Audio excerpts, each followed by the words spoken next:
So what should we do about all this? Well, my big picture of what we should do is bigger than just the Federal Reserve. Is that we as a people ought to ask the question, what should the role of government be? And does the Constitution have any meaning? Today, on the Hill, where there's any of the three branches of the government, the Constitution really is down to the point has no meaning. So we have to decide whether the rule of law is worth something, and then we as a people have to decide what should the role of government be. Well, if we followed the Constitution was written to restrain the federal government. And if you want government, it was supposed to be more local. But there were some mandates in the Constitution. Article 1, Section 8 tells us what the government is supposed to be able to do. And certainly we should have a strong national defense. But it also said something very strong about the monetary issue. Only gold and silver could be legal tender. That's never been repealed. There's no authority for a central bank. So just following the Constitution would get us back in a much better position. But the purpose of government for me is the protection of liberty. And I see the Federal Reserve as the facilitator in the undermining of that liberty and the enhancement of big government. But the longer the bubble lasts, I think the worse the suffering will be. But what can we do? I've written as far back as the Gold Commission, the case for gold. But even in that dissent, I took the position that I wouldn't close the Federal Reserve down in one day. The Federal Reserve will close themselves down eventually when they destroy the money. But I don't want that to happen, either closing it down in one day or waiting for a collapse of this whole system. So my idea is sort of a copy of what Hayek had talked about. Why don't we denationalize money, legalize competition, allow free markets to work, allow free market bankings to work. Maybe we could hold the feet to the fire of the bankers to not commit fraud and counterfeiting. Today, fraud and counterfeiting is accepted. We allow our government to do this, and the Congress does nothing. So I think we should legalize competition in currencies, which means that first we recognize the Constitution, we repeal the legal tender laws, but I don't think you can tax money in order to have a competing currency. So what we should do is take the taxes off silver and gold, and even allow private mints to issue gold. An individual not too long ago did that. He issued some coinage, and he was arrested. He was charged with counterfeiting as well as terrorism, and had all his gold and silver stolen. And it wasn't like he was doing it in secret like somebody would if he were counterfeiting. He was doing it in the wide open, it was wide open, yet the government does not want competition. This is to me the most important step that we could make. I have a bill in 1098 which actually legalizes competition, and we would have to address the subject of fractional reserve banking. I think the fractional reserve banking and the pyramiding of debt is atrocious on what we put up with, and there is a disagreement in libertarian circles exactly what you do with fractional reserve banking in a free market, anywhere from what Rothbard had said to others who would say let the market decide as long as it's up front and you're not lying to people, you don't commit fraud. And but that is a small argument compared to whether or not we should have competition in currencies and allow something else to circulate. Currencies circulate all the time around the world. It wouldn't be a big problem. So I believe in a short period of time we will be forced into making these decisions. And there are others, I'm sure, thinking about it, and they would like to internationalize something different than the dollar reserve standard. They'd like to have another fiat currency and maybe a pretend alliance with gold, but they want to move the control into the IMF and the World Bank. I think that would be a disaster. I think what we need is just the restoration of the principles of liberty, defend our Constitution, and say free markets are more important. The government should be there to make sure that that functions and that property rights are protected and contract rights are protected. This monetary issue would not be that major if we allowed some competition to come in. Right now, though, we have a long way to go on that. But once again, I want to thank you for the invitation today and appreciate very much being here. Thank you.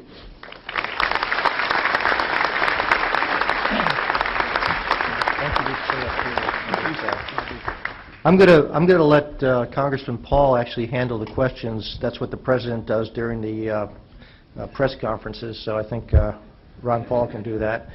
In order to have a period of time of transition of cutting back and getting the budget in order, I'm advising that just default on, that's in quotes, just don't pay the Fed, the $1.7 trillion, and wipe it off the books, and that gives you a little window of opportunity where you can still live within the law of the debt increase. I think that would be a transition that would work. The Fed, I think, would object. The federal government would have something to say about the standards, that is, that have to deal with the legal tender laws, and they would have to deal with the tax laws. But if you were moving toward free market banking, I would say that the states would deal with that rather than the federal government. I wouldn't have another federal bureaucracy, because the main thing would be to protect against fraud and whether they're lying to their customers or not. Everybody seems to depend, too many business people depend on nationalization of regulation because they think it's more convenient. But, when Enron went bankrupt, it was state fraud laws that took care of that. So the SEC, didn't protect us. And what did they do? They passed Sarbanes-Oxley. Sarbanes-Oxley didn't protect us against, 08. And what did we do in 08? We had Dodd-Frank. So we just go on and on using federal regulations to compensate for these mistakes. But I think if you're legalizing freedom and you're looking for people to not commit fraud and protect contracts, I would rather do that at the state level. I understand even in Greece today they're starting to use alternate currency, so they're driven to it.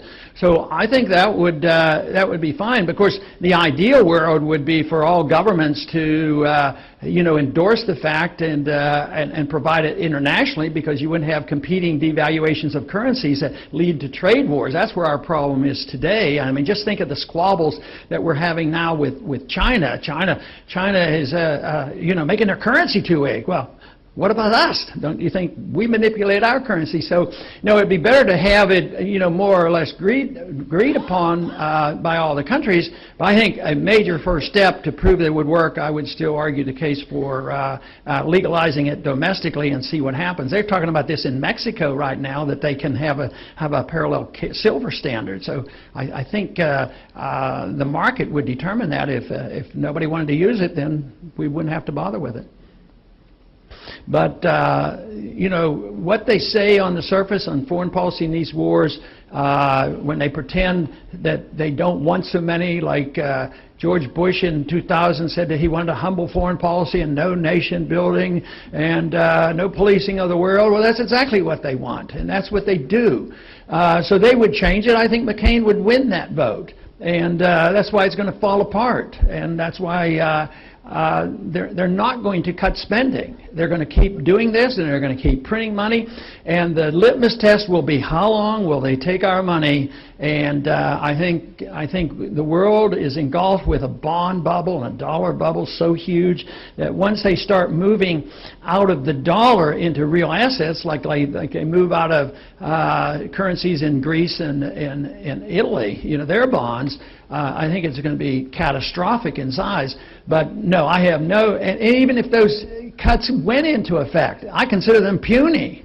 They're not all this year. They're over a 10-year period. So they're in total denial. They're not being honest with themselves, and they're not being honest with the American people. But I think the American people know there's a big trouble. Some of the people out there demonstrating now are scared to death because they're on the receiving end of the welfare, and they're worried about it. And the other half are sick and tired of paying for it, and the politicians are still, fiddling, while the country burns. So I would think that they'll continue to do it, and I think the sentiment is so strong. All you have to do is look at some of these debates, where they think their political pluses are on, and that is to be the most militant possible. So I'm afraid McCain would win the vote. And the Austrian explanation of what happens to a society when you debase the currency is you wipe out the middle class. When you have sound money and markets and a maximum of freedom, that's where the middle class comes from. So the evidence is there that it's a lot further along than anybody wants to admit, because the middle class is getting wiped out. So here we have a system designed, and I don't challenge their intent, because I think there's a lot of good intentions on the left who thought, well, wouldn't it be nice for everybody to have a house? And if they don't qualify, we'll make them qualify. We'll make banks give loans. And we have the Fed to accommodate, so we'll have perpetual housing for everybody. So they do that, and then there's a little bit of activity in the mortgage markets and the banks and the credit default swaps, and it sort of gets out of control, and the bankruptcy comes.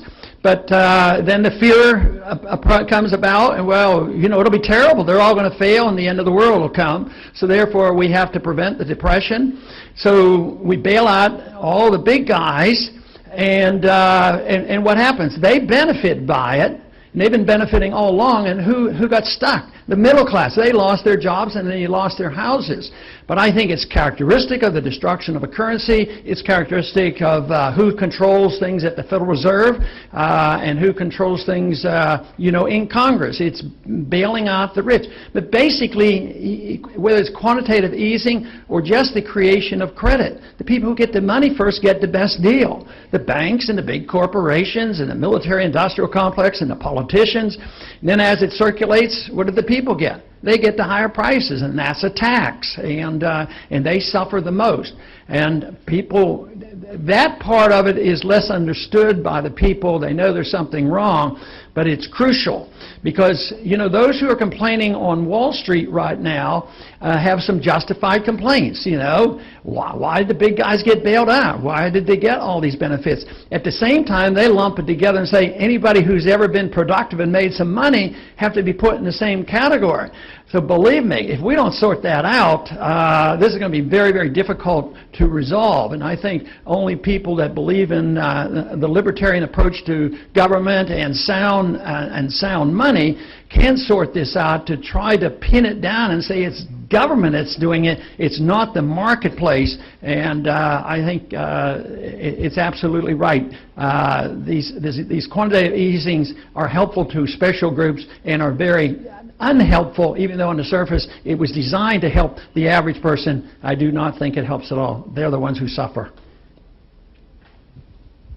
I think either way, the goal is to give us a window of opportunity if we're serious about cutting back, and getting our budget under control, because it's pretty hard to do it in 1 year. And then I wouldn't want to support raising the debt limit. So my goal mainly there was to remove that from the books and remove it from our debt to the Federal Reserve, because it's not a real debt. Like you said, they just create this money out of thin air. And why should we feel this obligation to go through this ritual of taxing the people more money or inflating the money to pay the interest, and then they run their illegal operation in secret, and then they pass a few bucks back to the Treasury? So I think it has to end. But it is a real challenge to the whole system. The Fed would get hysterical if they ever thought we were going to do it. Here we go, right here. One more. In a comparison of the conditions we have today to the 1970s, I think they're 10 times worse today.